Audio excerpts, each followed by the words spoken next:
You are doing this.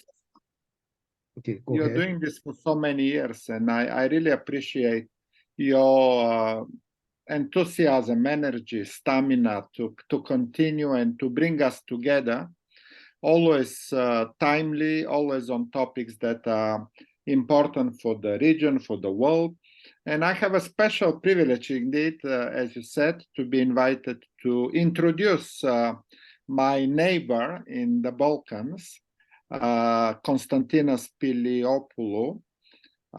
She's a teacher, as I understand, from a school teacher in secondary education with students between the age of 15 to 18. I must say that this age is a little bit difficult. I remember my son and daughter when they were at that age. It wasn't very easy for them to focus on study. Uh, Probably it's an age issue. Teenagers, they have many other also distractions and things to do. So I'm sure Konstantina is aware of that. And our very special guest today from Greece, I don't think we had much members in Greece, so we are very happy to have with us Konstantina today.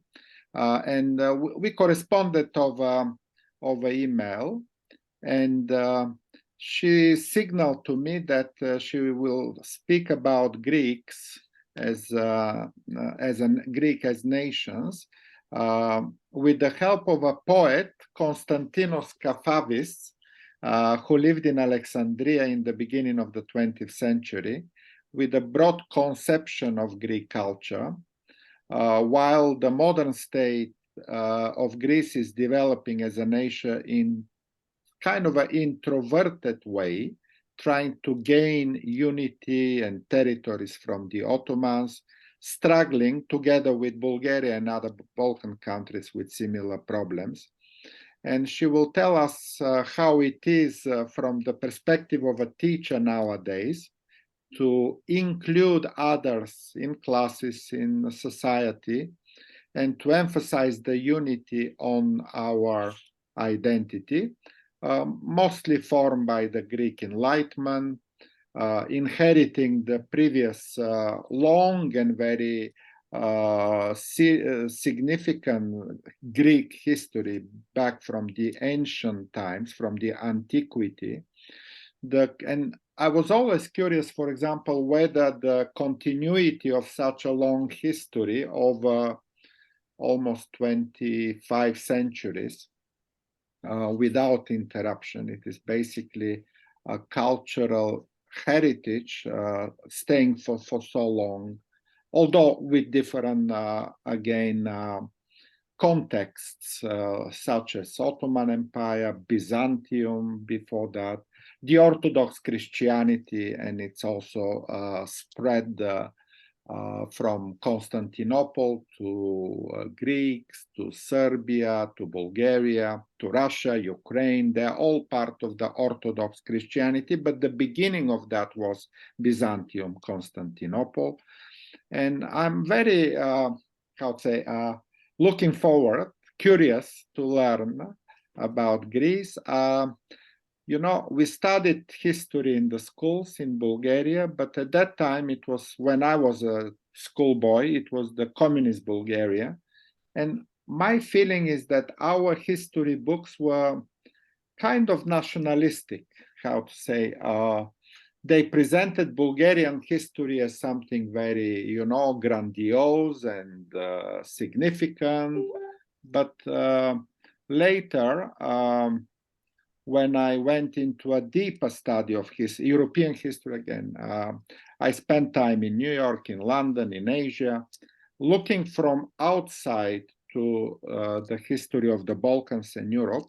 I found out that probably every country in their primary and secondary school textbooks emphasize the greatness of their nation, of their history, how many battles they won and how many wars and what are the famous heroes of their own history. But I experienced a lot of, developing and realization that what I studied in my school probably was a little bit biased towards the success of Bulgaria versus also some periods of time where Bulgaria didn't do very well. So kind of my curiosity comes also to learn from Konstantina today as to whether she also thinks about the role of nationalism in history textbooks. Was it the same or different in different countries in the Balkans?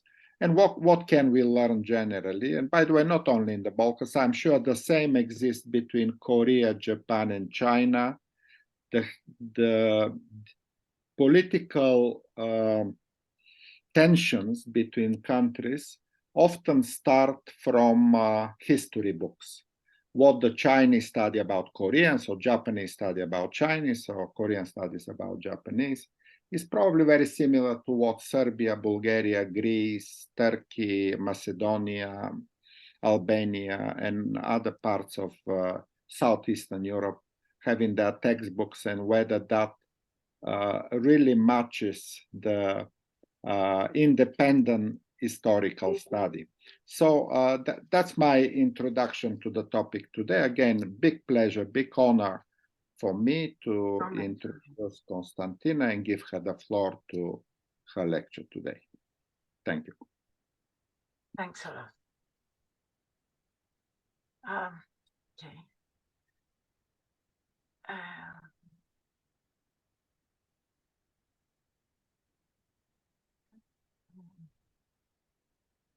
To make a share, it's a little bit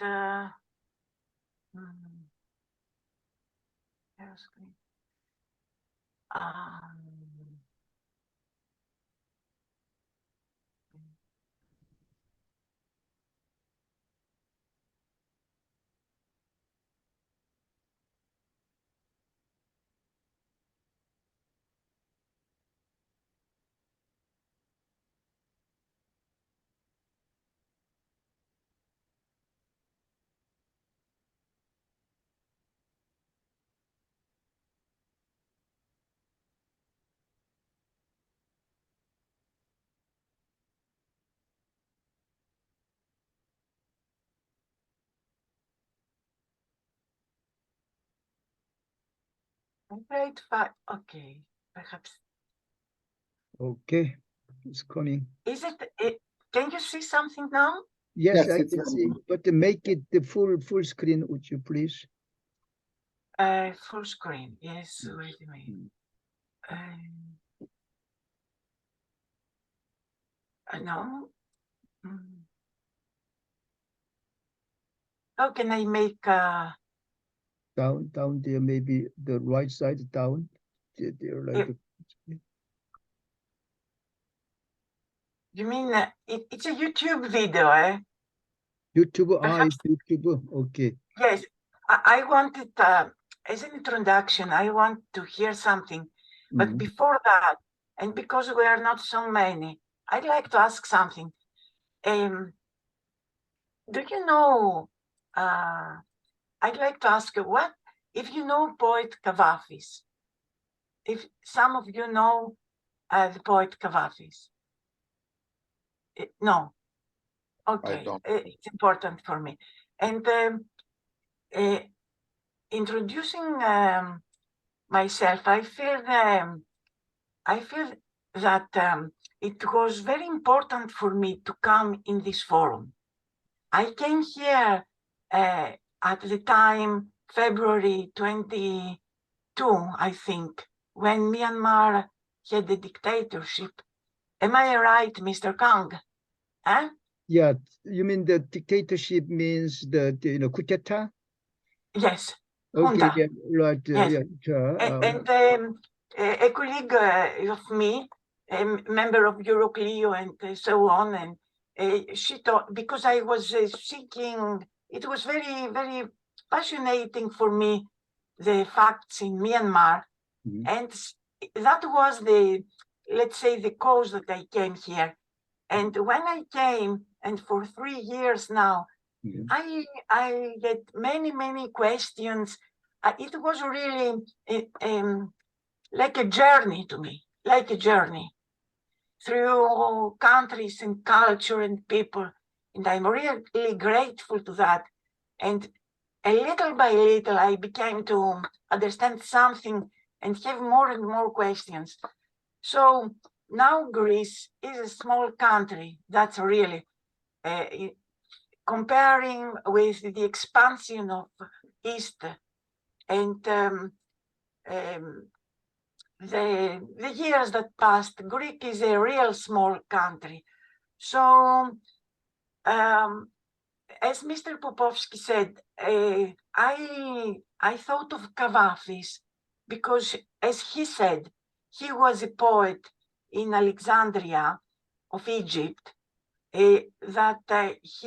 Because he spoke Greek, he had the identity of Greek in the Alexandria of beginning of 20th century. He had another conception of Greece rather than the small Greek state that we are now. That because of antiquity to Byzance, East Roman Empire, and then Ottoman Empire, we are now a small nation with very small. So it's our history, our identity, our culture, our literature that gives us a Greek a kind of existence in universal with other countries. If we think our past more than if we think our present. So we have a very strange relation with the past, and that is my focus. So I thought of beginning with that poem, and I hope to hear if Mr. Kang and Mr. Popovski, you don't hear the poem, so please interrupt me.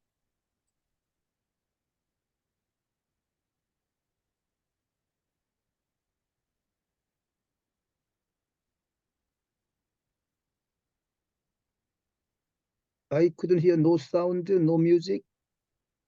It's no music? Yeah, you should choose in your this sharing in your small this box. You should click like what is the name the function. You should click the sound or something. You should click function. There are two small boxes and one is that the sharing. Yes.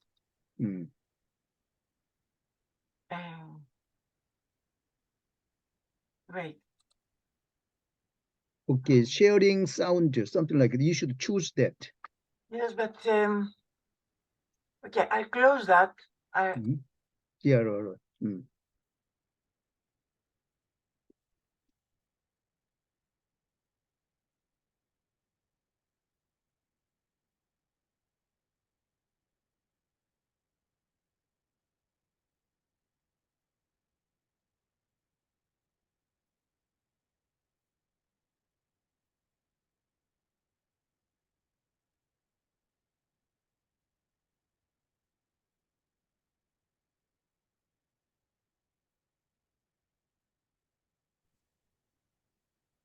Hello, sorry I'm late.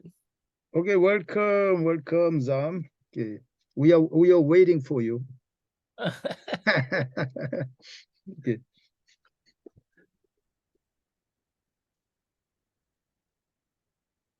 Hello, Tom.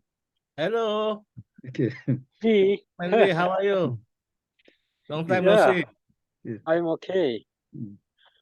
Good to see you. Yeah, good to see you too.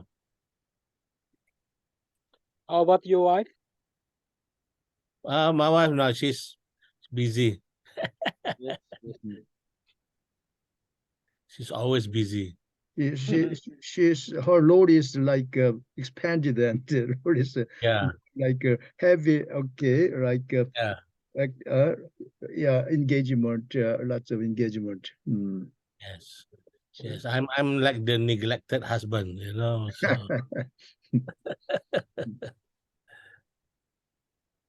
Okay, try again, Konstantina.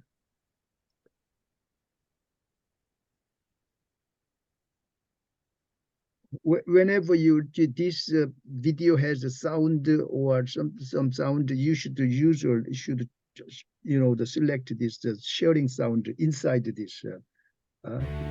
Okay, good.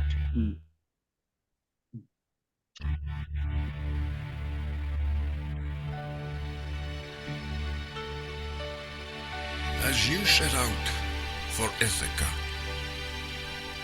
hope that your journey is a long one, full of adventure, full of discovery. Lystragonians and Cyclops, angry Poseidon, do not be afraid of them. You'll never find things like that on your way, as long as you keep your thoughts raised high, as long as a rare sensation touches your spirit and your body. Lystragonians and Cyclops, wild Poseidon, you won't encounter them unless you bring them along inside your soul. Unless your soul sets them up in front of you. Hope that your journey is a long one. May there be many summer mornings when with what pleasure, what joy, you come into harbors seen for the first time. May you stop at Phoenician trading stations to buy fine things, mother of pearl, and coral, amber, and ebony, sensual perfume of every kind. As many sensual perfumes as you can.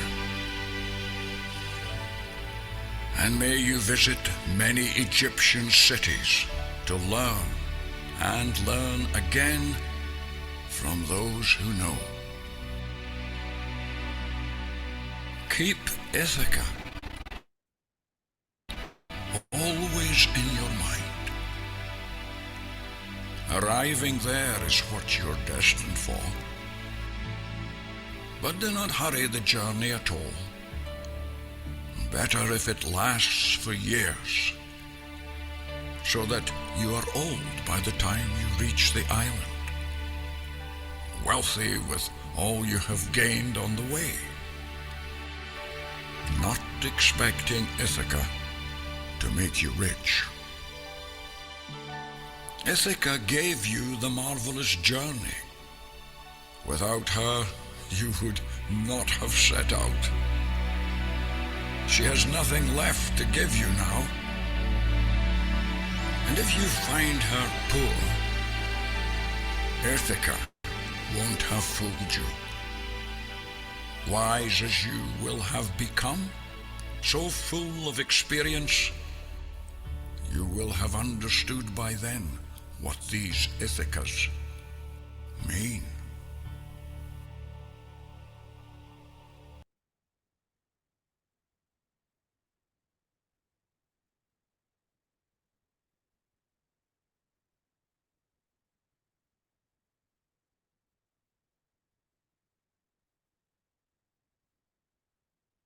Konstantina, please unmute you. We couldn't hear your voice.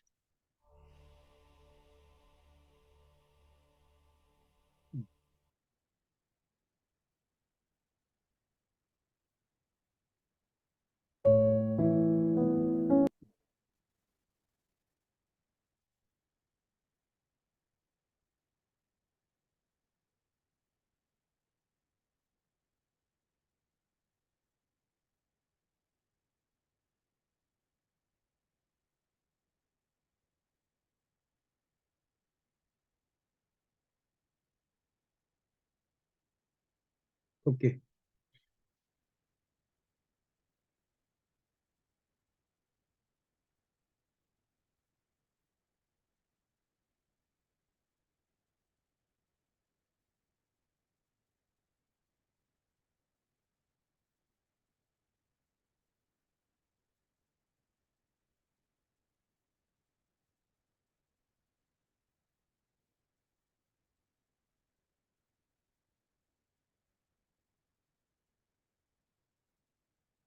Konstantina, unmute, please. We couldn't hear you. You are muted. Okay. Okay, thanks. I had the help now. That's why I left. I hope you saw something, no? Μπορείς να πας στο PowerPoint. Okay. Πού είναι κάτω ο ήχος και αυτά. Excuse me, I tried to have... Εδώ είναι όλα. Γιατί όμως δεν μπορώ εγώ να τα βρω. Μπορώ να κάνω μεγάλη οθόνη. Είναι μεγάλη. Είναι μεγάλη οθόνη. Okay. Ευχαριστώ πολύ. I took some help from my son, who is here. He's a little bit ill. He came from where he studies and he's here. I thought it was big, the screen. I don't know if you managed to see something. I begin. This is the most famous poem of Kavafis, who lived between 1863 and 1933. He uses, as most of our poets do, you know, we have two poems they took a Nobel Prize, is the poet Seferis and Elitis in 63 and 76 of the 20th century. We have these two poets, they took a Nobel Prize. In Greece, language, poetry was very evaluated, let's say, because it was connected with the political situations. The most repression was the most poetry flourished. So poets were always important, and new poetry, modern era poetry of our small nation Greek, not the great Greece of antiquity, always use sources from antiquity and Byzance and other periods of Greek history, like he does Kavafis with Ithaki. And I wonder, I hope you know Odyssey and the mythology of Trojan War and Ithaca. I hope that you know that. So that is the most famous poem of him, and this is the real Ithaca. We don't know if the poem of Odyssey and Iliad has real geographical references. It's very possible. This is the real Ithaca of today Greece, near to Italy. Here is Ithaca.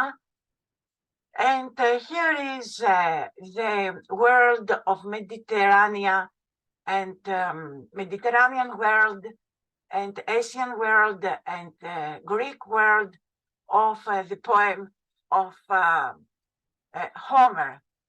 And I say that if Homer existed, that it's not sure that it was one poet or perhaps more than one poet.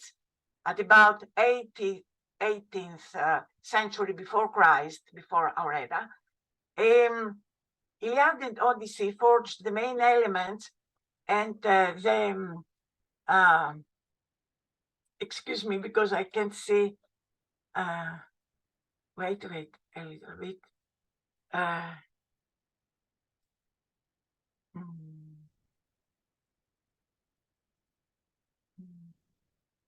So, Iliad and Odyssey forged the main elements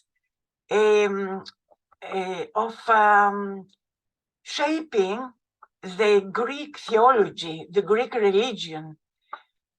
Nowadays, we think that Greece had 12 gods, and we see the statues, and we think that that was a formal religion in ancient Greek of 5th century before Christ, 6th century before Christ, 4th century before Christ, and that these gods transmitted to Rome as a formal religion.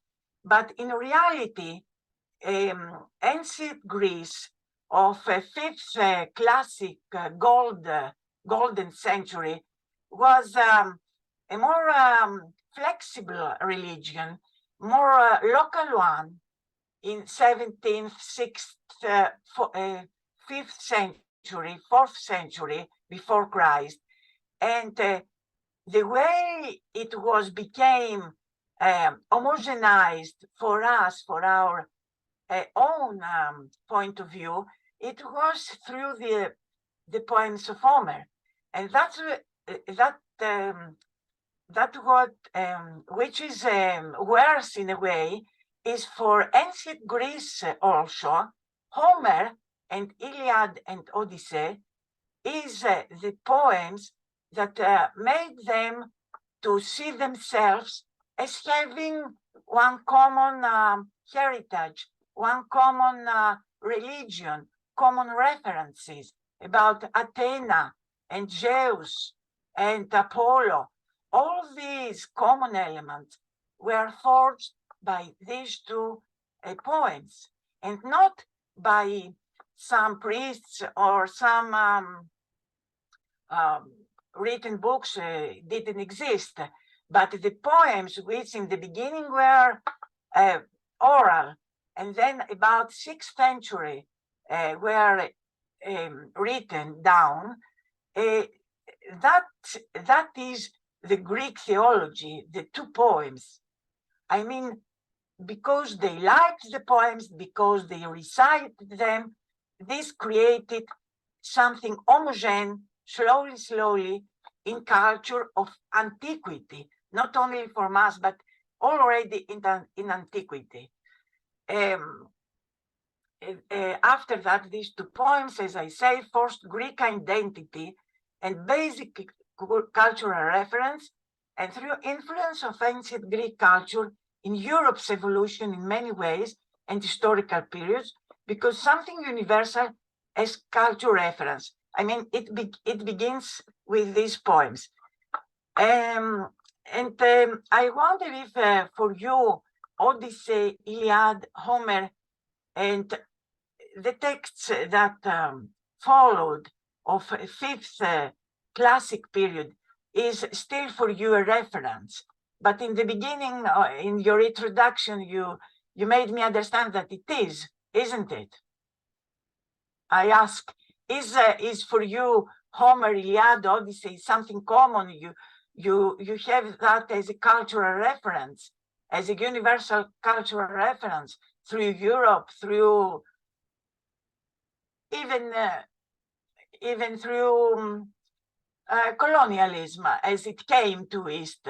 I wonder if it seems something to you, it means something to you, Homer, Iliad, is it? If somebody wants to answer, if these poems is something, because I think for Europe it was, whatever paintings, poems, European poems give always references to these poems. I wonder if it's still valuable. You asked the question, right, Konstantina, right? Okay. If somebody wants to answer, if not, I continue. If I can simply say that, yes, in Bulgaria, we do read Homer, almost from childhood. And not only that, my father bought me a book about all the Greek gods, Zeus and Apollo and Artemides and Dionysus. And I can tell you at least 10 of the old Greek gods. And the story, the legends, the old Greek legends. But also we know very well the Battle of Troy, because it gives the Trojan horse and the way they cheated, the Greeks cheated the Trojans with the horse was very famous story about Achilles and all of that. So a lot of the Greek history has entered I would say, even the mainstream You know, they say the Achilles foot, the weak part of Achilles, because that's where he was killed by the bow at the end. And it is also like a common expression that weak as Achilles foot. So a lot of Trojan horse as a cheating of the enemy is also very, very common. And everybody in Bulgaria, but also in Europe, I'm sure, knows the Greek mythology and the Greek ancient heroes. Thanks. Okay. Anybody else who wants to tell something? Because I want to tell you that recently a student of mine of Greek origin, not of let's say immigrant origin, he asked me, "What do you mean by Odysseus? Who is he?" And I was really surprised, and that surprised, but for me is my material, is my let's say it's a problem we have every day, that how to transmit a lot of things of the past, and especially now that era changes so much with diversity of our students and so on. And that's why I ask if for you who you are erudite and educated, it's something that says something even now. That's why I asked. Okay. Excuse me. So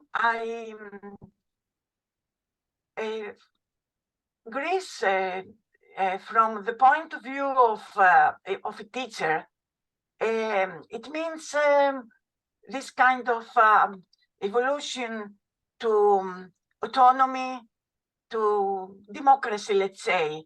And especially when I say democracy, I mean participation in politics, participation in how we manage a city, a state. So art also shows that from the old to new, the autonomy to movement, the autonomy to the space. And normally we try to say that all these small states were in ancient Greece, Athenians, Spartans, Corinthians, Chalcidians, they evoluted to political participation. First, like participate in defense of the city, and in a collective way, not in a way that in 10th, 9th century, it was a king, and the king tried to find some soldiers to attack other kings. Anyway, in Greece, they were small kings, small territories. But after, like the statues before, after the 7th century, becomes this autonomy and this collectiveness in defense and then in participation, as I try to show here. First, you are an hoplites, a soldier with other defending city, and then you participate in manage of the state, of the small state, Athens, Sparta. And the idea of participation, this is for me the important thing of ancient Greek. This is the important thing, or should be for me, be the important thing of ancient Greece, is the participation to the power, and the aristocracy, oligarchy, democracy, all kinds of participating in managing, in politics, in opposition of kings and kingdoms. That was the great opposition in the beginning. So we have the symbol of Acropolis of Athens, a very used image, very hyper used, which I wonder also, what does it mean to other culture, to other people? European is more intimate to me. It seems I understand something. Other cultures, I don't know what they understand by Acropolis. And even the problem is that even we Greek, it's a very interesting thing what we understand by antiquity now, or in the 19th and 20th century, because for me the answer is democracy, is participation, is politics, is collectiveness, expression of collectiveness, and a conception of collectiveness of the city, which is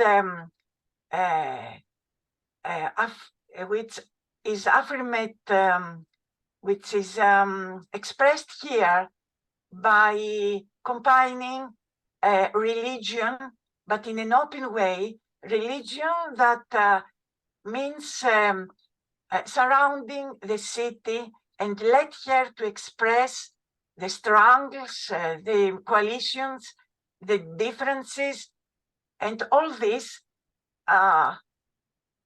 in a place of commerce, circulations of goods, circulation of people, circulation of ideas, and circulations of contradictions, of struggling, who is going to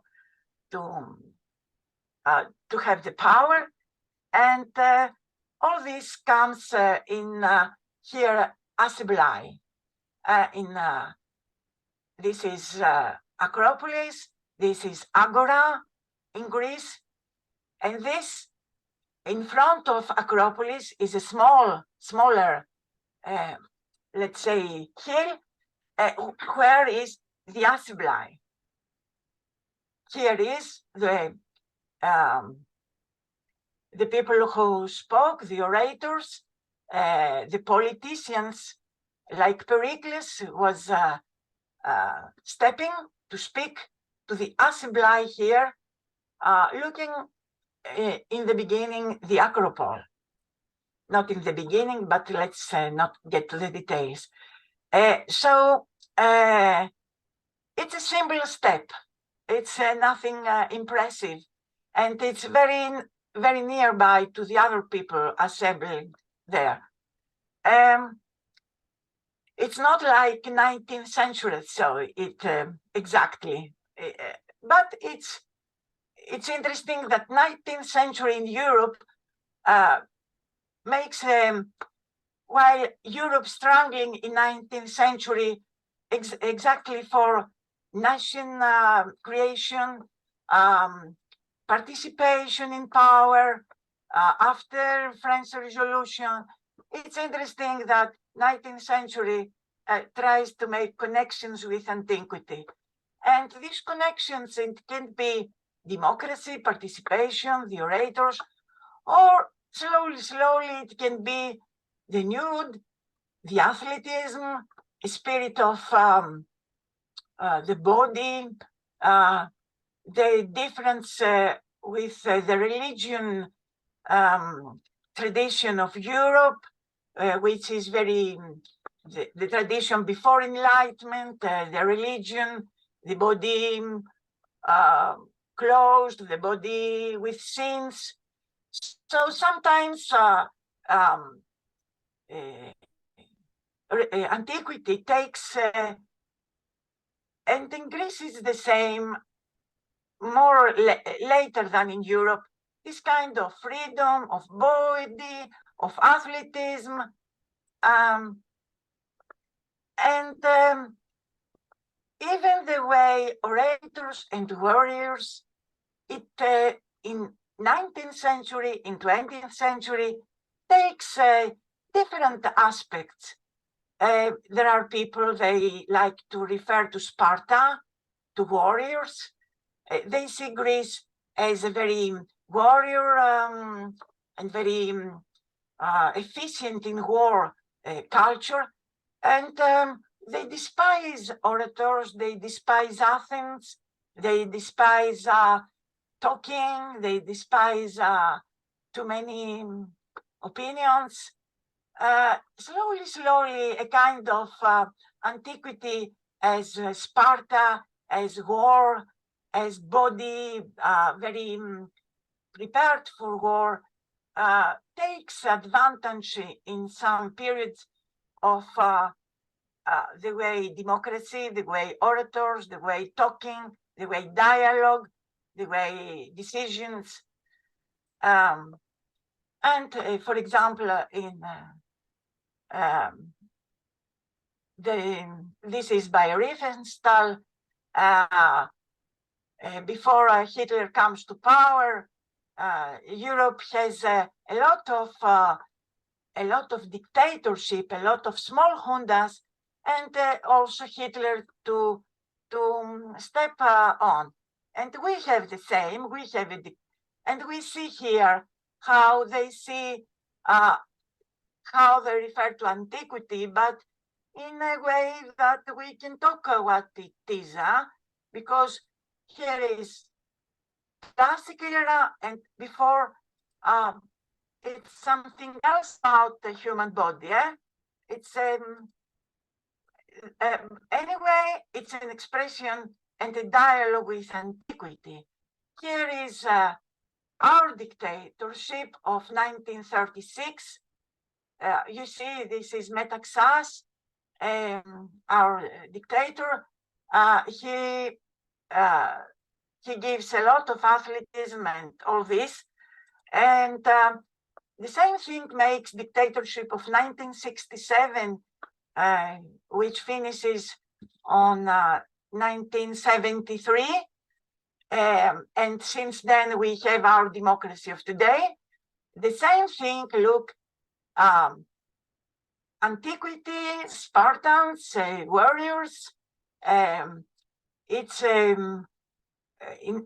with these people of the revolution of Greece in 1921, in the beginning of the 19th century, the dictatorship uses as her symbols, its symbols. But at the same time, I come back to before the war, before the dictators of Metaxa, at 30s, a Greek photographer in Syntagmas Square, in a small photo shop, make a lot of photos, and again it makes dialogues with antiquity in a similar, more refined, but anyway, a similar environment.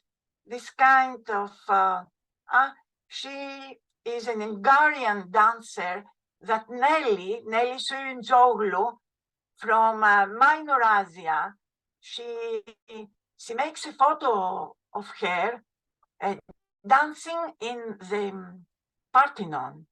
It's about the 30s, before the war. And antiquity, it's not only democracy, it's not only this kind of warriors or orators, war or peace with participation. We have a great reference of Alexander the Great, who about, as we saw, 334, 323, that he died in Babylon, as he had gone far to Indus River. He made this conquest that I believe it changed all our Mediterranean world and even more, and it prepared the Roman Empire and then the Byzantine Empire and then the Ottoman Empire. Alexander is very important for me because he made this base of the first unification of a great part of the world. But in Greece, we can say in schools that he made that, he opened the Greece in the world, but Alexander is also a figure of nationalism, and Mr. Popovski, I think he knows that Alexander is in Balkans a figure that on him are based nationalism about Macedonia and to whom he belongs and all this. This is another story, interesting story, but I want to emphasize that his conquest made possible the expansion of Christianism. Without this conquest, Christianism would not be expunged, and Roman conquerors which followed. After 10 years was this conquest, but the interesting thing is that followed by kingdoms all over between Afghanistan today and Greece, kingdoms that the lingua franca, the former language, was Greece. Never mind what were the people in today Afghanistan, today Iran, Persia, today Minor Asia, today Egypt, today Greece or Balkans. Because the kings of these kingdoms that followed Alexander had the lingua franca, the language of Greece. This made an expansion to the Greek language as English of the whole of this area, and unified people in a dialogue with the local civilization, gave a great push to change and to evolution. That's why Christianity could transmit it, and this is a long story that we could focus only to that. This transmission was happened with great struggles, because, as I said in the beginning, Christianity homogenized the way we thought of ancient religion, because he was monotheistic, he had other conceptions. It was easier to see the antiquity as one religion, idolatric religion, and homogenized something. It was more flexible, more variant, more diverted, and in a way this happened also by force. In Alexandria, where many, in the beginning, theological and other philosophical, in the beginning, disputes, but then even with power, Christianism slowly imposed in, as we say, Near East and more. So these are the big seats of Hellenistic world, the world of Greek, the world of Greek, simplified Greek, as I think English also today is simplified. And in these centers, art also began to change from ancient art to something that prepares the Byzantine images. The Byzantine, these are fayums, they are mummies in Egypt that were covered with painting, which painting is exactly in the passage of antiquity to Christianity. And these people are simple people that their mummies from outside to the hood begin to be painting like that. That prepare Byzantine icons, religion icons, even when people are in the very beginning of leaving the ancient religion.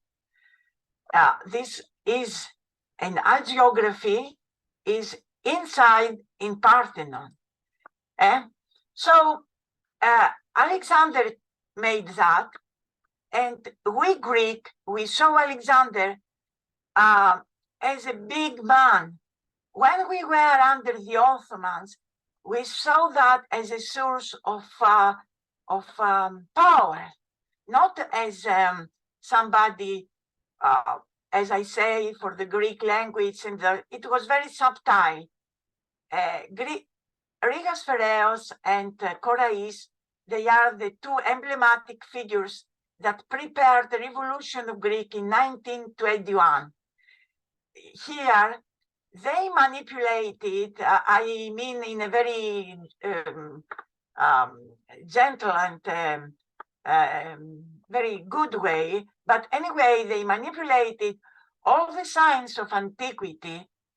And Alexander, Rigas Phareos made great maps with the expansion of Alexander to give to the Orthodox people who were under the Ottoman rule the identity that they are something different.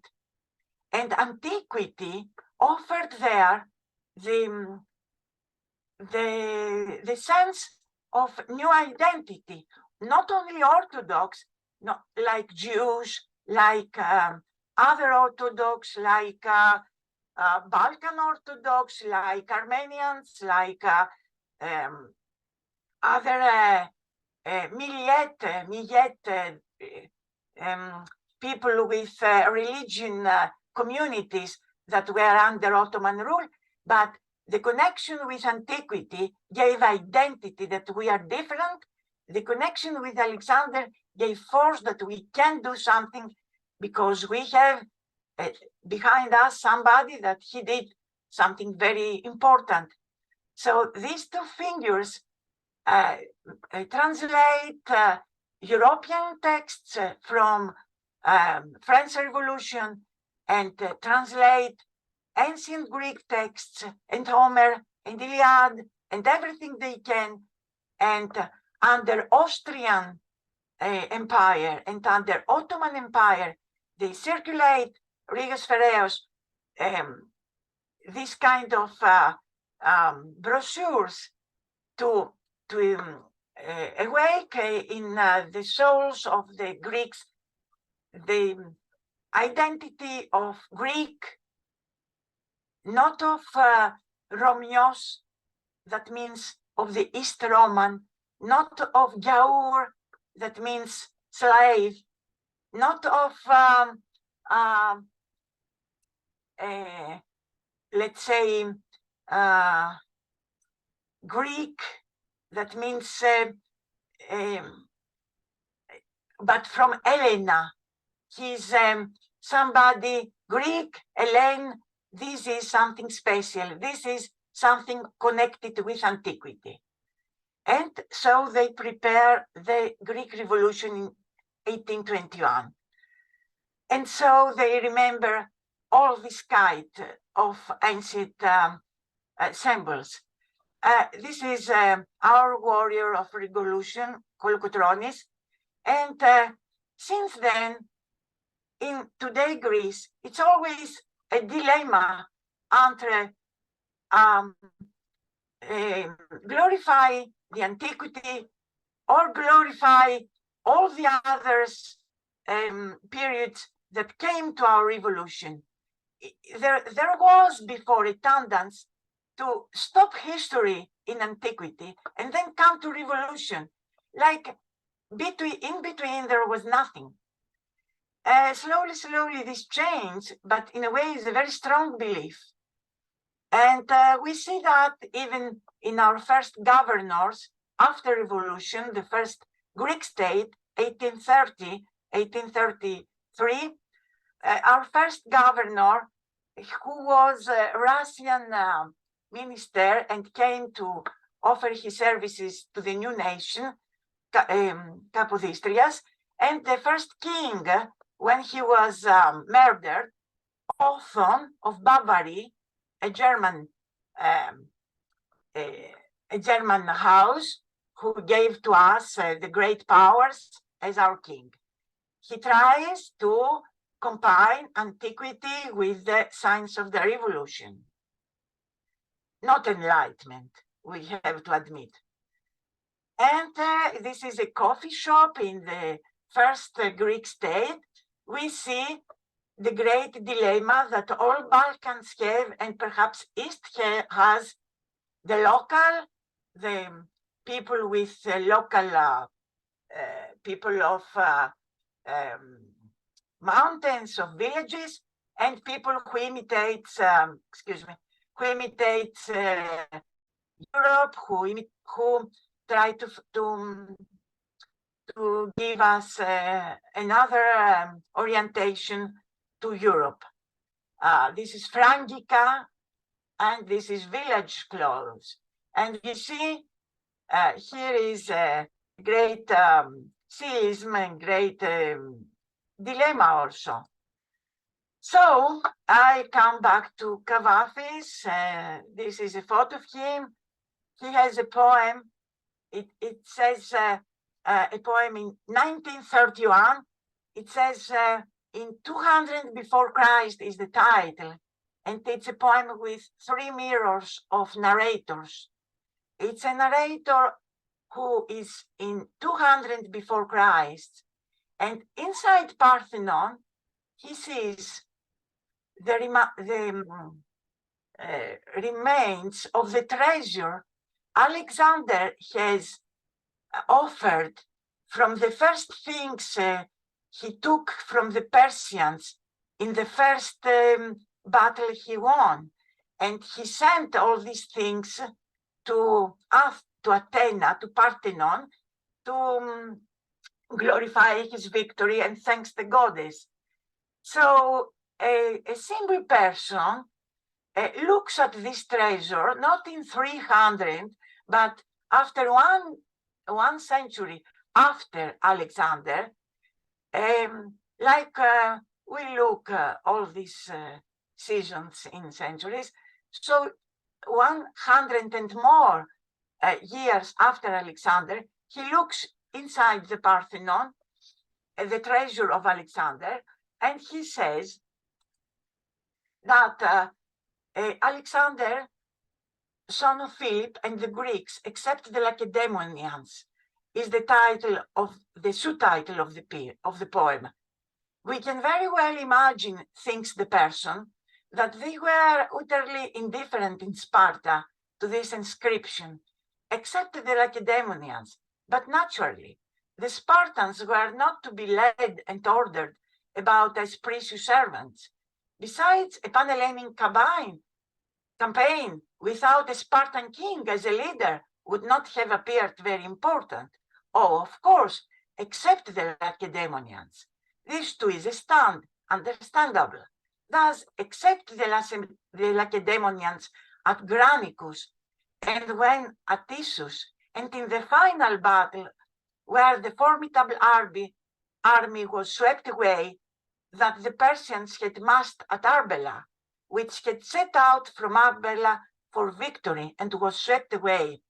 And out of the remarkable Pan-Hellenic campaign, victorious, brilliant, celebrated, glorious, as no other had ever been glorified, it means to the Pers, the incomparable we emerged, a great new Greek world. We, the Alexandrians, the Antiochians, the Sulacians, and the numerous rest of the Greeks of Egypt and Syria, and of Media and Persia, and many others, with our extensive territories, with the varied action of thoughtful adaptations, and the common Greek language we carried to the heart of Bactria, to the Indians, as if we were to talk of Lacedaemonians now. I chose and propose to begin with the poem Ithaka of Kavafis, as a virtual meeting place, a kind of universal motherland for thought and art generally can create. And by doing so, I'm posing, okay, I think that I posed the questions I told you from the, not only about the identity, about how we transmit things, because things in real life, the way we see past take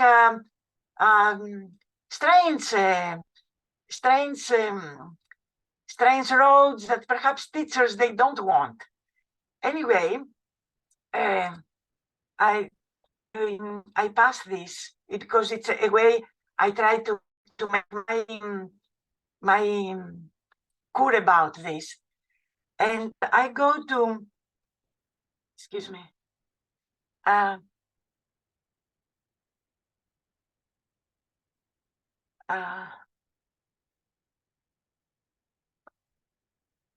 okay, I thought I have a lot of time, don't you think, Sungo? Because I was anxious about that. Is it so? Take a few more minutes and summarize your point, and then we will have a discussion. Okay.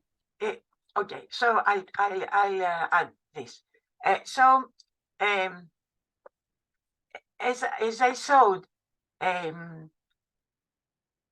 excuse me, because I'm a little bit no problem, no worry. No, I'm coming. I try to understand. Okay.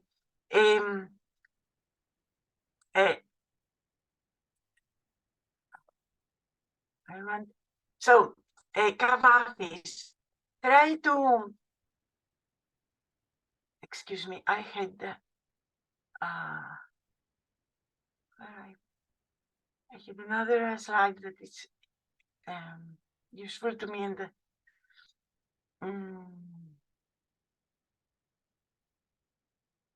okay, perhaps I put it away in okay. Kavafis tries to say that the Greek nation, as Mr. Popovski said before, is a small nation, a modern state with the conception of 19th century. We have to be an homogeneous nation. Everybody thought so. We have to take away of anything. It's not unify our nation. And Kavafis, even in the beginning of the 20th century, while we haven't Macedonia, we haven't Thrace, we haven't Crete, we haven't Dodecanissa, which is the islands of the Aegean Sea to the Asia Minor. We are only Peloponnese, and we are almost less than half than Greece today. That's why I wanted to show you a map. Kavafis says that take care, okay, we are Greeks. I live in Alexandria. You are the new nation in Athens, in Peloponnese. But he reminds that after Alexander, Greek thing is not only for a nation, is not only for a conqueror, but it's something cultural, and wants for himself not territories, but identities of the language and of the culture. And I think this is interesting because in 20th century, and as I showed to you with the two dictatorships and all the evolution, even in our popular conception, we really closed very much our minds, and consumption and nationalism became very, very, very essential for our survival, but also very close. And Kavafis is something that reminds all these adventure of Greece, that from small states and through Alexander and the Hellenistic kingdoms, he was the, let's say, the force to facilitate Christianism, East Romans, Byzantines, and even Ottomans. And the language that he as a poet understands, that in the words he remembers, the language remembers the democracy of the ancient states, the language remembers the Christianity, the language remembers the state and the conception of the state when the state rules many people. The language remembers how it is to be spoken by people culturally, not because you conquer that, but because you influence that afterwards. For me, it reminds me colonialism, this kind of Greek expansion with the kingdoms that created a new world. And it's a world that began with an expansion, with a conquest, but took an autonomy to its evolution until today. And it reminds me that things began perhaps very strange in violence, but afterwards life has its own evolution. And this is things I thought by the contact of you and by the way with contact with the forum, I re-examined the expansion of Christianity through colonialism and all this. Okay, there are ideas that came to me, and also the things that I didn't show to you is that in my work, these kind of things come not only as conceptions, as way to understand, but as a problem in how to transmit. As I saw before, as I told you before, my student, my Greek origin student, didn't know exactly who was Odysseus. Think about my Filipino second generation students, my Albanian students, my Bulgarian students, my Romanian students. I have also Chinese students. How this class, this diversified class, can understand things, because culture continues to expand. And let's say it was the film Spartans. We had a Nazist formation here, Golden Dawn, and now this formation is called Spartans.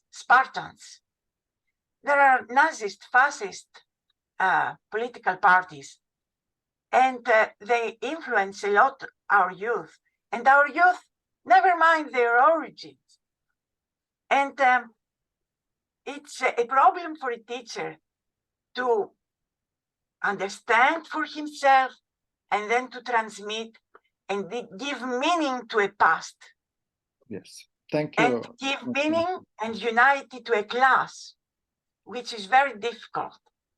And I thanks a lot. And if I tired you, I tried to be. Oh no, it was very interesting. Very sound. Very interesting. Thanks a lot. I tried to speak loud, but perhaps I was. Yes, we hear you very well. Yes, we also but perhaps watched it the was presentation. hyperbole. Perhaps it was too much. No, in no, my it was effort. excellent. Thanks. Thank you, Konstantina. Thank you. We all learned a lot, and I'm very happy that I was invited, in fact, today by Dr. Song Ho Khan to moderate, because I really learned a lot about your immense experience over those centuries back so long ago. And for me, it was very educational. In fact, this is exactly what this forum is about, because we call it History Forum, History Foundation. And but because the focus has been mostly on Asia, I'm very grateful to Konstantina to bring the origin of the European history here. And Greek history goes, as you see, much earlier than anybody else's history. It's much earlier than the Roman Empire, much earlier than other civilizational development. So in a sense, I'm very thankful to Konstantina to today's presentation. And as you said, it's so important to study this, to be in school, to remind everyone how deep is the history of culture, the history of religion, the history of languages, and how things change over time. What I wanted to point out is that every nation in the world may find in its own history moment of glory, moment of enlargement and success, but also moment of failure and moment of losses. And it's really important to understand that history belongs to all. So what I'm very happy to hear from you, Konstantina, is this kind of the globality of your presentation, saying that how, as you say, lingua franca was at some point the language of commonality between many, many different people in different parts between Europe and Asia. And they spoke the same language, they inherited the values of life, the beauty of life, the art, as you pointed, those beautiful sculptures and artifacts and vases and all I think brings us to the point that the humanity existed for centuries and inherited the beauty of all the nations together in a, by the way, very tolerant and peaceful way. So thank you so much. I'm really impressed by your talk today. I want to open the floor to all other members of the discussion group to raise hands and to ask questions to Konstantina. Personally, I know a lot of this already from my study of history, so I want to give priority to other people. I see Miki Oishi. Okay, Oishi-san, please go ahead. I think that Son-ho-san is the first, I should say, and he is the first. Son-ho-san, please. Sorry, yeah, you decide who goes first. Go ahead. Okay, thank you, Konstantina. Really, I'm sorry, as a host, we limit our time. Okay, we needed the for all your presentation, we needed like you know the like series like 1 or 2 or 3. Okay, anyway, you brought very the like very rich of this the history and the culture through your Greek the civilization or history. And I learned from you the Homer's Iliad and Odyssey is very like the basic the very important for this the forming of the identity or some universal like identity in Europe, but different from like the Europe, like here, Asia is very huge, but particularly East Asia, okay, different from like India or Southeast Asia, like Korea, China, what this Japan, this we have a more like ancient time. Our the origin of our kinds of some identification came from more like this area, legendary or some ancient history of this, in Northeast Asia or East Asia, like more might have more like influenced by China, okay, so called China. So maybe this Homer's Iliad and Odyssey is, of course, is a very important foundation of like the European civilization, but I think a little bit different from this area in the Northeast Asia. I am located here, but as a student of like international relations, I think the very important some the concept like democracy. Okay, democracy from you already mentioned the Athens. Okay, this this state nation. Okay, the city state. Okay, city state. This is good example, and also the you already mentioned the Spartan Athens. This is a very good example of like international the theory, okay, like international the security or some international theory of the international relations, okay, like this Peloponnesus war, okay. This is a good example. Okay, we always learn from this this theory of the war. Okay, and what is this the. But you said the Greece is a very small country, but I just read some story about Greek history, and you have many of Greek people all over the world. We call it diaspora. Okay, diaspora. Yes. I think all the people who are living in like a different part of the world. Okay, of course some are in Europe, but America or Australia and even Russia. I wonder, do they have the same identity of their like this origin from Greece? Okay, Greeks. Will you tell us these kinds of diaspora of this the Greek people? And because the Korea, Japan, we are a comparatively very homogeneous country. Okay, Korea, we are more like most Korean people, our ethnic group. But you particularly geopolitical situation, like including Bulgaria, you have like lots of people move there, and lots of like exchanges or something. So how about your ethnic group, like a composition of your ethnic group, mostly the Greek ethnic group? Of course, the major of these people will be there, but how about, I don't know exactly, this is like the people of your country in Greece. Will you tell us about that too? Okay. You mean, what do you ask me to understand thoroughly?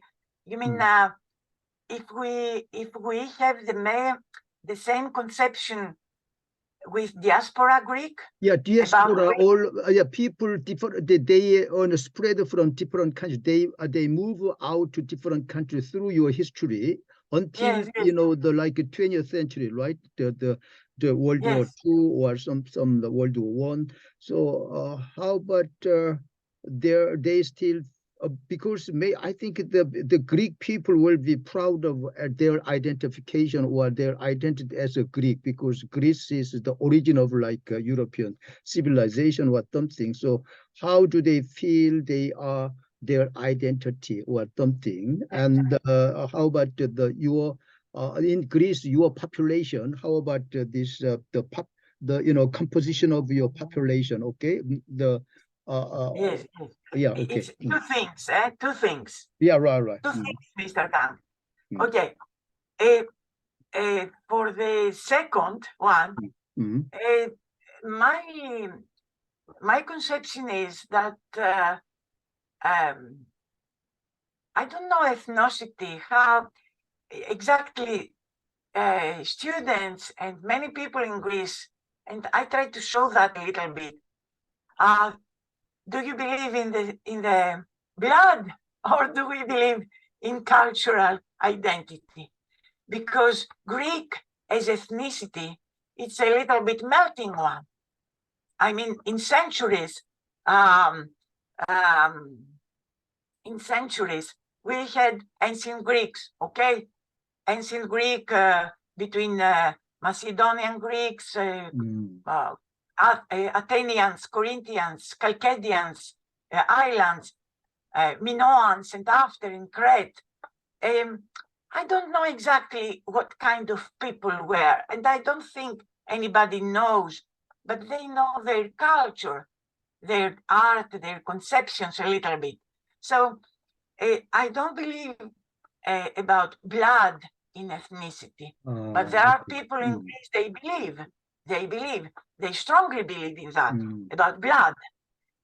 So I think that I feel Greek, I feel very much Greek, but I know from a teacher, an old teacher in my father's village, that some ancestors of my father of the 17th century comes from Epirus, where today is Albania, a state.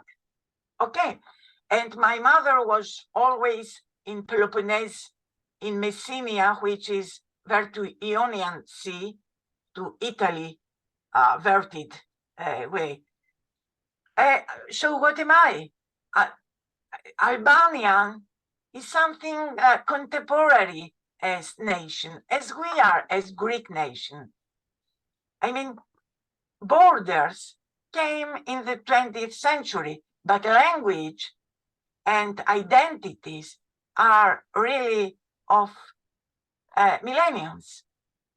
It's not the same exactly language, but it's similar.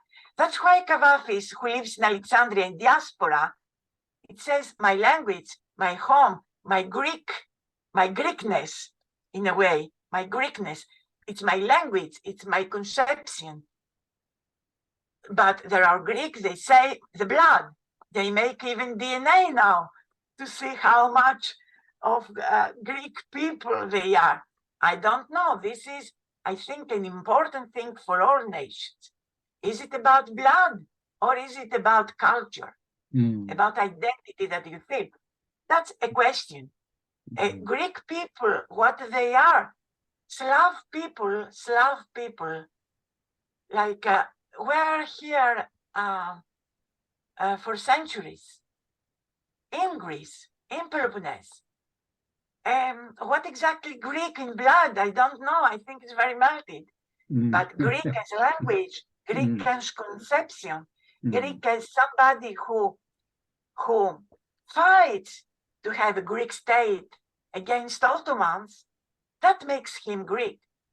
And when I want to show you something, I say it simply, but in the beginning of the century, there were first cineasts in Greece.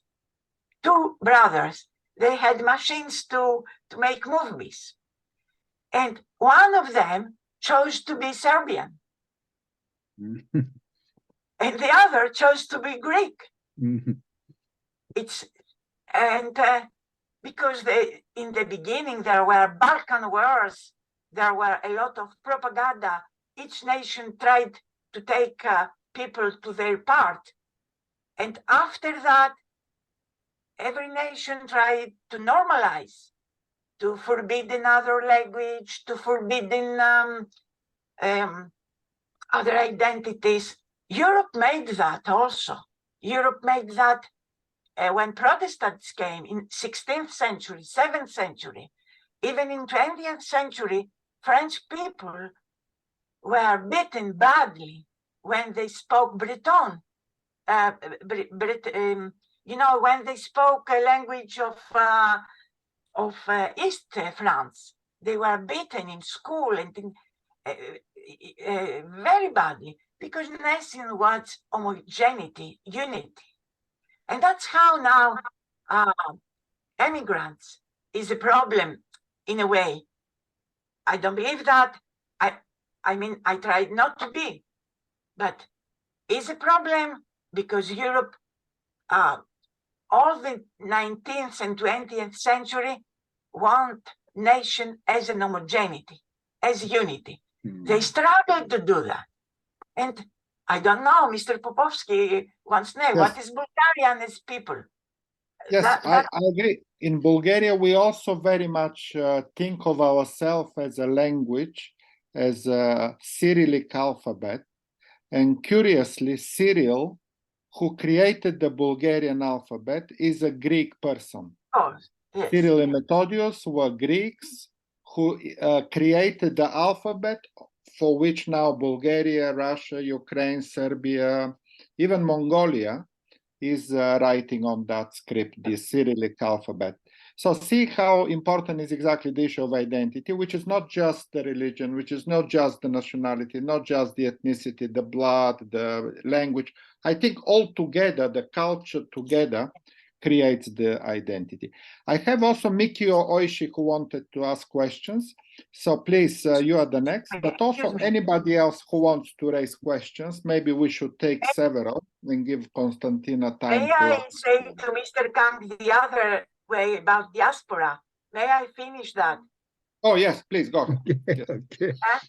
Excuse me, I don't know about diaspora many things.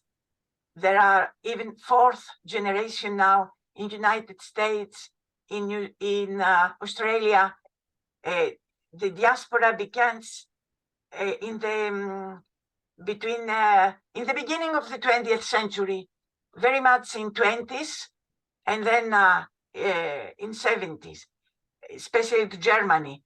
But diaspora has the majority has a strong Greek identity and has the same symptoms with the same dilemmas as we Greek have.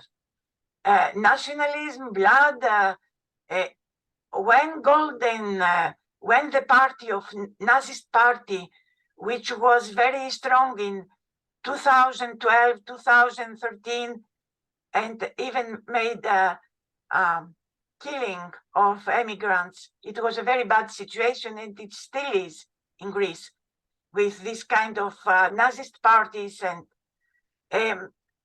even diaspora had this kind of parties too. They had all the official parties. They had also Nazist parties as we had. Diaspora goes like we go. But I know that there are some 3/4 generation that begin to forget language, because this is another thing. Greek state doesn't work a lot to keep the schools there. And it's only about church and a little bit schools. That's it. Thank you very much. Thank you. Let's go next. Mikio Oishi. Okay. Thank you, Professor Popovski and Miss Konstantina. Thank you very much for your presentation. It's very, very inspiring, very inspiring, and a lot of stimulation in my mind while listening to your presentation. So from what you presented, I've got the impression the Greek people kind of provide how they say all the experience of humanity on us. Yeah. I think so rich everything.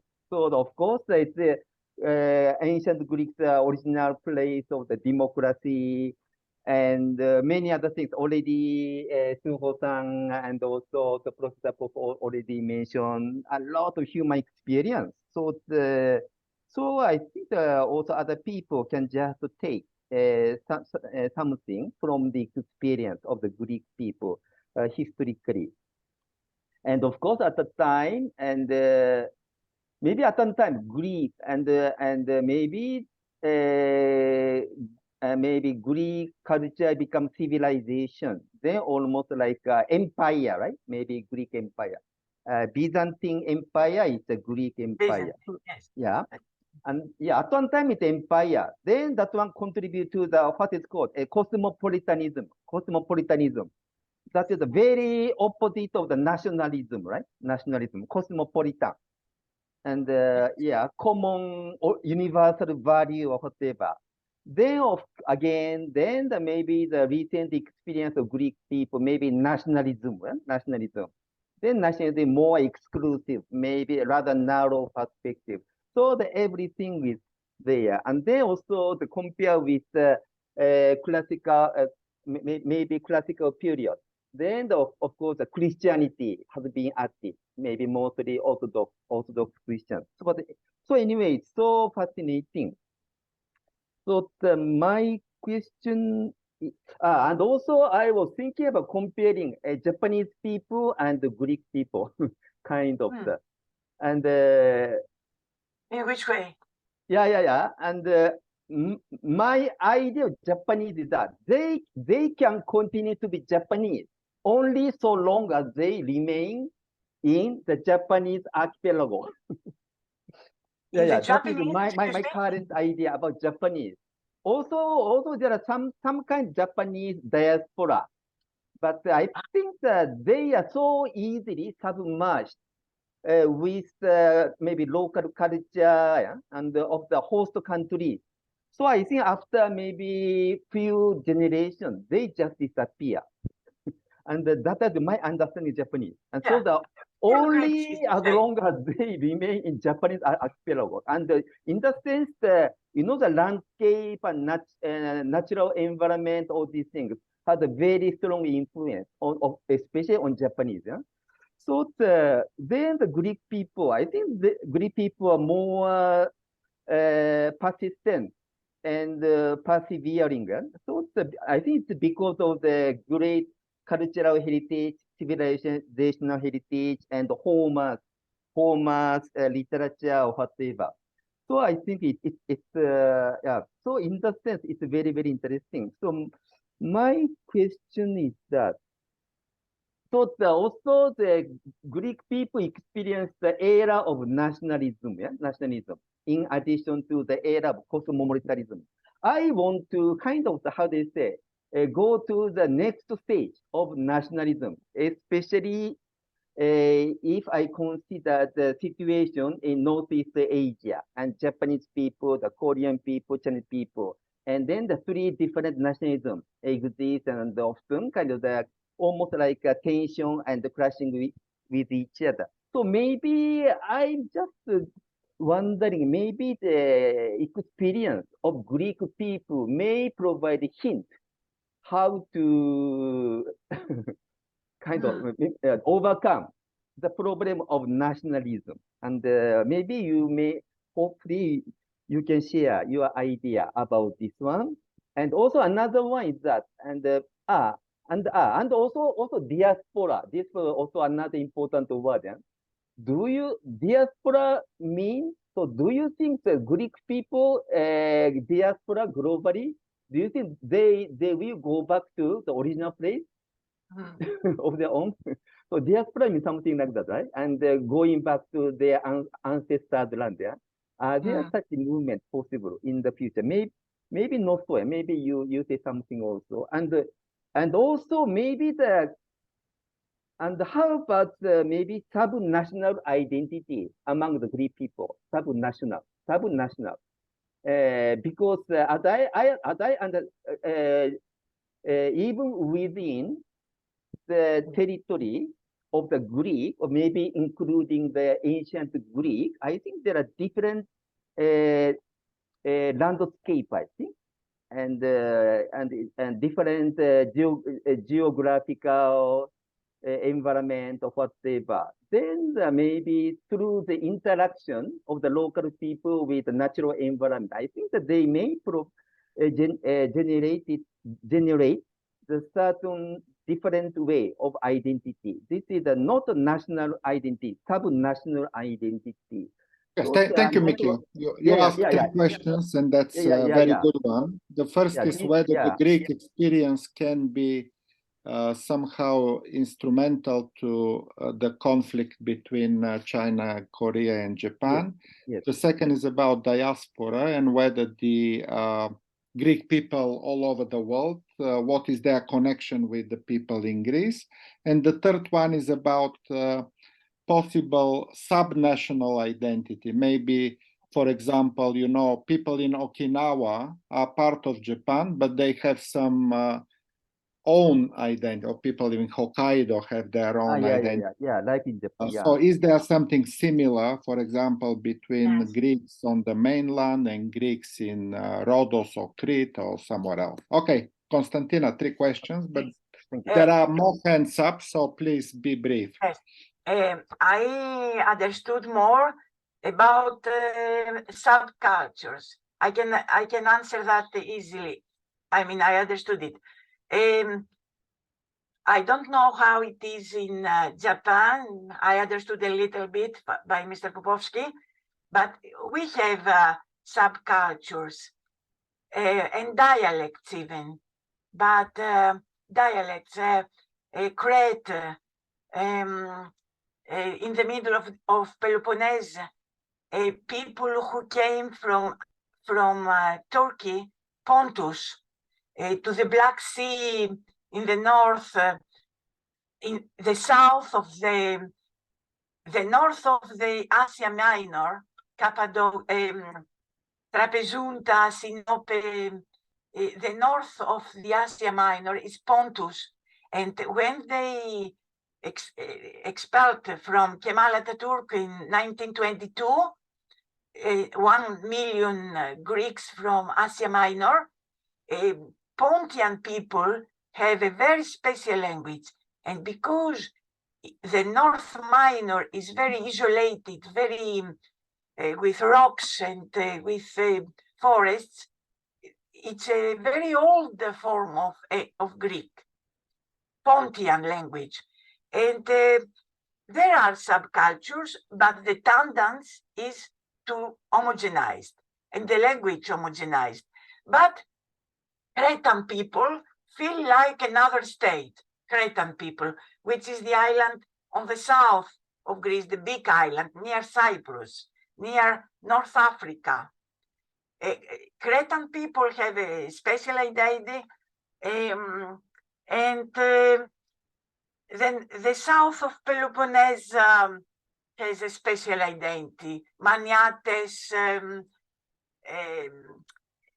yeah, there are subcultures. There are and there are dialects, but and also there are Albanian dialects.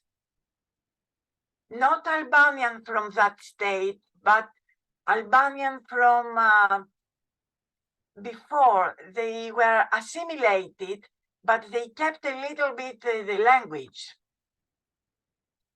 And also other subcultures, and from Macedonia, and from there are subcultures. Some were forbidden. Some were forbidden to be declared because it was dangerous for the north borders, the east borders, etc. And we have a Muslim minority too, which is something different. But they feel Greek, most of them, and some in latest years they feel Turkish. There are some. So I liked, and I didn't manage to show that nature is a really important element in identity. I agree absolutely in that. I understand that very much. And about diaspora, the old diaspora in Australia and American, they don't come back. Sometimes they come, their children of 4th generation for vacations and this kind of things. But there is a new diaspora after 2010, and which is the diaspora of young Greek with a diploma who go to work in Europe or in Saudi Arabia or in other countries.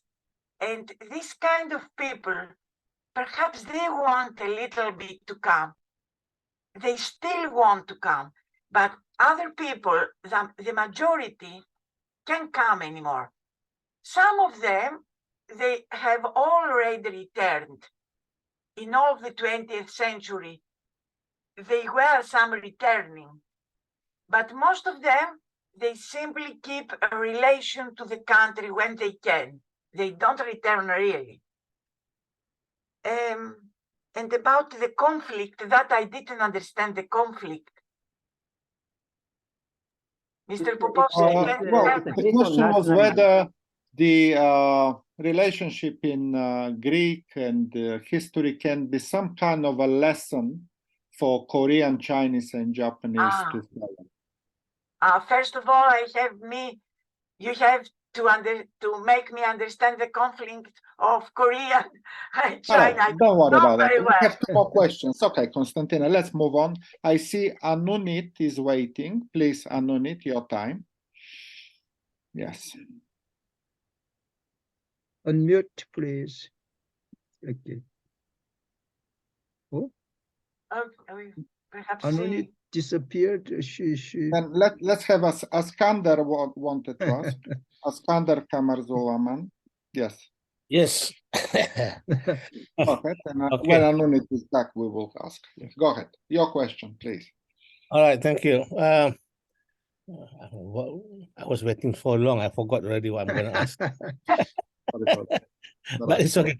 But anyway, thank you, Konstantina, for the presentation. I just wanted to respond a bit about the question that you were asking earlier, about whether people know about Homer and, the Odyssey, Iliad or not, So I would have to say that, here in Southeast Asia, I think people do not know so much about, the Greek literatures, but I know because I studied in the US, and then I was a political science student, and then of course, we have to read all those, all those philosophers, Plato, the Republic, Aristotle, and all those things. So I'm familiar, with the Greek philosophers, and then I also have to take, the English literature course, and the English literature course, they start out with, a discussion of Homer, and then the other place, Aristophanes, we read Lysistrata, we read many other, poems by Greek, writers. So, but that's me. I know all these things, but I'm just want to tell. But generally in Malaysia, we do not follow so much about the the Greek writers and the Greek mythology. It's more looking at about the British Empire and all those things. And then I think of late also there have been a lot of revisionism, in the teaching of history, and then they want to know more about the history of the Southeast Asian countries and Southeast Asian writers, the different hikayats or something like your Homer writing as well. And then also there has been recent, I mean, over the last, I would say over the last maybe 20-30 years also have been a big influence of Muslim philosophers, because our country is generally Muslim, because majority of the population are Muslim, so they read also about all those Muslim philosophers and Muslim theological thoughts. So I just want to mention that one. But I'm also curious. Okay, one question is that I was curious when you were saying that your student, a Greek student, did not know who or did not know who Odysseus, and I was just wondering, at what level was that student, and then in Greece, the teaching, is it when do you teach these things in history, or do you teach these things in, let's say, social studies or in literature, because some of these are your literature, but some of these are thoughts from the political philosophers, and then some of these are also history. So do you teach in which subjects? Thank you, Askander. Thank you very much. Anunut Manoron is back, so I want also to take a question. Please unmute and ask your question, please. And then we give Konstantina. This is the final round of questions because it's already 2 hours. So Anunut, please ask. Okay, thank you. I lost my signal so far, right? Okay, No thank problem. you so much, Dr. Konstantin, to sharing amazing and interesting, history, evolutions of the Greeks' identity. My question is, how do you pass on the Greeks' identities like language or cultural heritage apart from teaching in your literary courses? I mean, for the young generation or the students, how did you pass on, the Greek identities? Because, like you mentioned, it's very difficult to pass on the cultural heritage. Say, what ways do you pass on apart from your literature class? Okay. Thank you. So, very good question. Thank you so much. Oh, Konstantina, please, your last answers to these 2 questions, Yes. and then we will close. Yes, I try to combine something.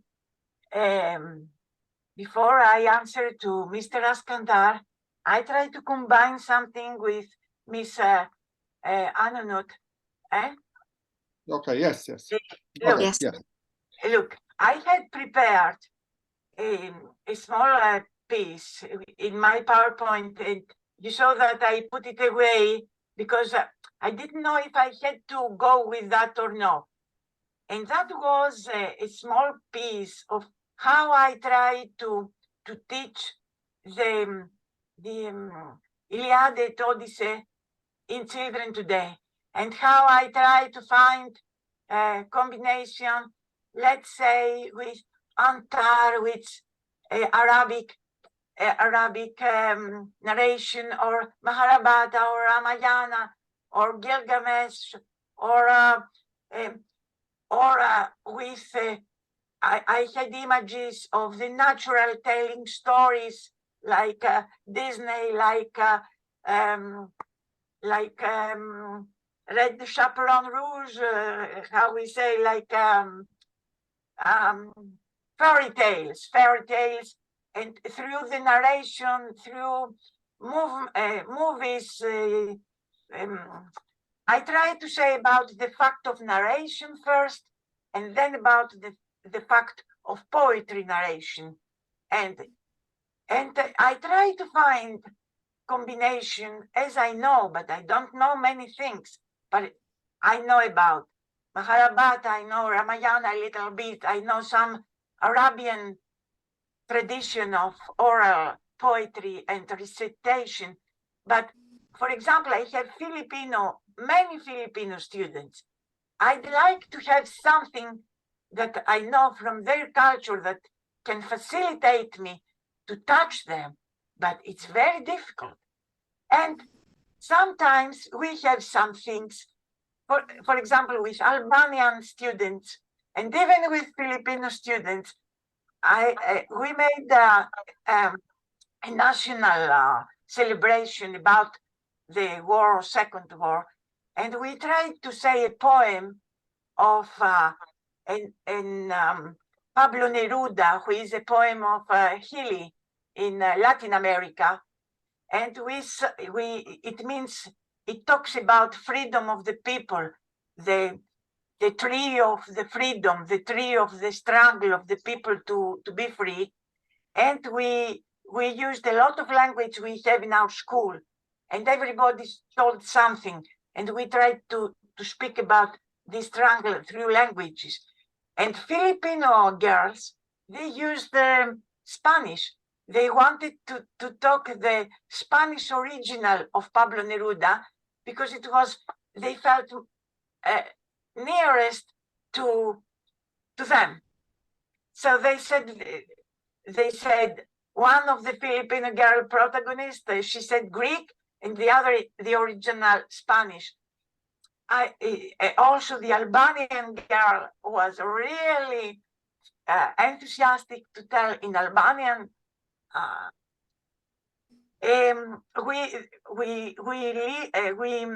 We use literature that try that has other language, like Albanian, like Bulgarian, but it's difficult to find things about Far East, about the children I have, let's say, from Philippines. It's difficult to find things to make. Last year, I found some songs about colonialization when I taught. I found some songs, funny songs about how we say this man who made the whole earth, Magellan. Funny songs about Magellan to tell. I do try to find basis to communicate, to give something of our culture, but with the bias of another culture. But for Far East, I am really in difficulty because I don't have a lot of material. And that's why I came to the forum, because I take things. I take things. That's why the forum was very important to me, because I try to find sources. So I don't know if I asked what you asked me. I try to find, but you know something? The problem is that Filipino girls, Filipino people, they don't have a good contact with their origins. First generation didn't have. Second generation makes a little journeys to Filipino, and they make a better contact. So if you don't have a contact with through your family to your culture, then it's difficult for me, because I try to evoke to you this feeling to be interesting in your maternal culture and language. I hope you understand what I say. Yeah, I try to understand. Yeah, I know teaching literary is very hard to understand for students, right? So that's why my question is there any activity outside the classroom? I mean, for my research, I took the primary school to learn their culture, you know, the ethnic and local culture outside the school, right? I mean, because of literature is very hard for EFL learners. That's why I asked Dr. Konstantin, what techniques, what methods, what activity you will bring your student out of the classroom, you know, to learn some kinds of cultural heritage. Yeah, that's my question. Yeah. Okay. So do you understand? Perhaps I didn't understand what you really asked. Yeah. You know, now I'm in secondary, but I don't teach, let's say, Homer or Iliad, Odyssey. No, I did it before when I was younger, and it's more low classes. And then I was in, not in Athens, but in smaller villages.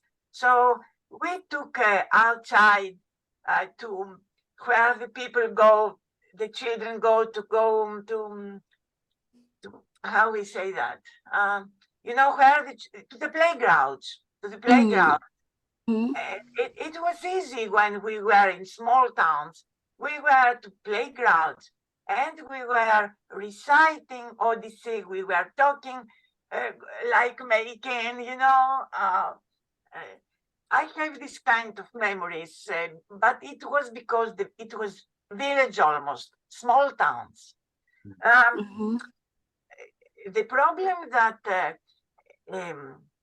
I want to be helped, and it was the state that had to provide to us material, is that I want sources to come nearby people who come from other cultures. You understand? I want sources.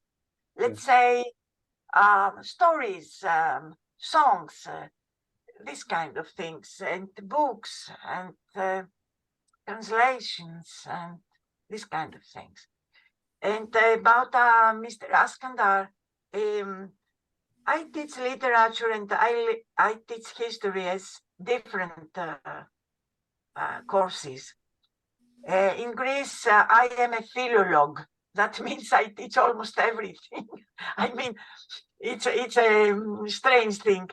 but I teach history, literature, and language, as we say, language. So for me, historical context, I always put whatever I do. I mean, even if I make literature, a small context of historical and social thing, I try always to underline. But literature, okay, it's about moving the others, make them move, make them think. And I don't know if I answer to you. I teach different courses, but I have a sensibility always to underline the historical context. Yes, understand. Otherwise, yes. I try to move and I try to talk with the children about the problem that the text poses. And in a sense, the literature and history are very connected because, yes, exactly as you say, we go back 25 centuries here. And a lot of what they wrote, like Homer about Iliad, it's historical. We have the Battle of Troy, which is in the literature, but it's also an historical battle. Thank you very much, everyone. It was really amazing conversation. Thank you mostly to Konstantina, who spent the last almost 2 hours and a half with us today. We learn a lot about Greece, about the history and culture and literature of Greece. So thank you very much, Konstantina. Be our guest in next forums. Stay in touch. I do thank you. I do thank you. And I do wait material from you. Thank you. I do thank you. I do thank you. Okay. Thank you very much. The speaker, today's speaker, Konstantina. Okay. Your presentation, it was really very comprehensive and very informative. Okay, we learn about it some the early Greek history, but you remind us, okay, all of this the history and the culture. Okay, and also I thank you very much, Dr. Popovski, for your moderation. Okay, as serving as a moderator. Okay, you supported all these comments. Okay, you like some additional comments. Okay, in connection with your neighboring country culture, history. Okay, it was very informative too. Okay, yeah, we had the very questions to give. Right. Okay. And as your group of friends here in Asia, okay, like East Asia or Southeast Asia, will learn this time about the history and the culture of Europe. Okay, particularly the Greek history, Greek culture, particularly identity. Okay, Greek identity. Okay, the evolution of Greek identity. Okay, it lasts okay more than 2 hours. Okay, and I would like to announce before just closing our forum. Okay, 2 weeks later. I invite the speaker, Mr. Myo Win. Okay, they're from Myanmar, but he's now still staying in the United States, doing his research for more than 1 year there.